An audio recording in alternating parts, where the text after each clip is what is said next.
Adele, and I'm from South London in the UK, and I'm a singer, and this is my guitarist Ben. It leads nowhere. Oh, would it be a way? I did some gigs at school when I was from like 14 to 16. But the first gigs away from school, like, which was kind of just me in front of people that I weren't in class with, they were quite daunting. It was just packed with industry, like my first 4 or 5 gigs. And they all just stand there. Even if they love it, they don't even clap, they just stand there like that, and like scratching their scaggy beards. I've never played a gig to kind of like people that really didn't care if I was singing or not, you know.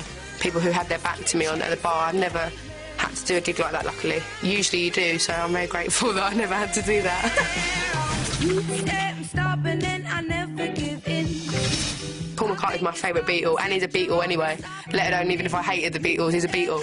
And Bjork's my favourite, like one of my favourite female singers. The kind of artists that I like, their chart music, you know, who's in the top 10, there's no heritage or history in my family of music, so it was like Spice Girls and Britney Spears and NSYNC. And to be like them when you're like 9 or 10, it seems like it's never going to happen.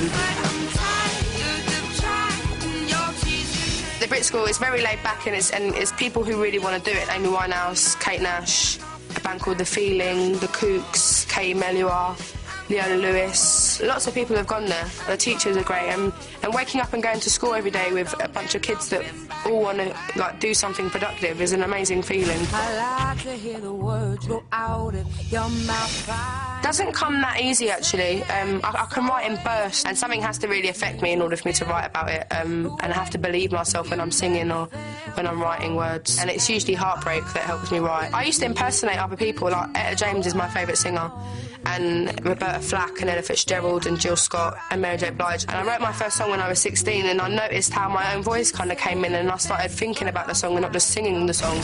Give in to my pretending. In the UK, about a year and a half ago, for like 2 years, it was dominated by indie bands, and I love indie bands, yeah, but I don't think it was a sexist thing, but there was such a lack of girls and women in the industry because that was the kind of music that was taking up the scene. And I think each time a new girl comes out, people are like, what, another one? And they listen to you and they like it.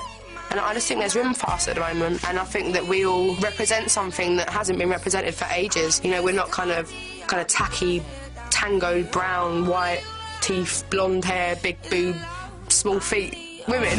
When night comes in you're on your own. It's about my singing, and it's not about kind of what I look like or what I say or what clothes I wear. You know, I really want to be a singer. I'm not a trendsetter, and I really want that to carry on and be the case for my 2nd, 3rd and 8th album, you know. Yeah, I hope I always enjoy it, to be honest, and I just want to keep making music. I just want to sing. Yahoo!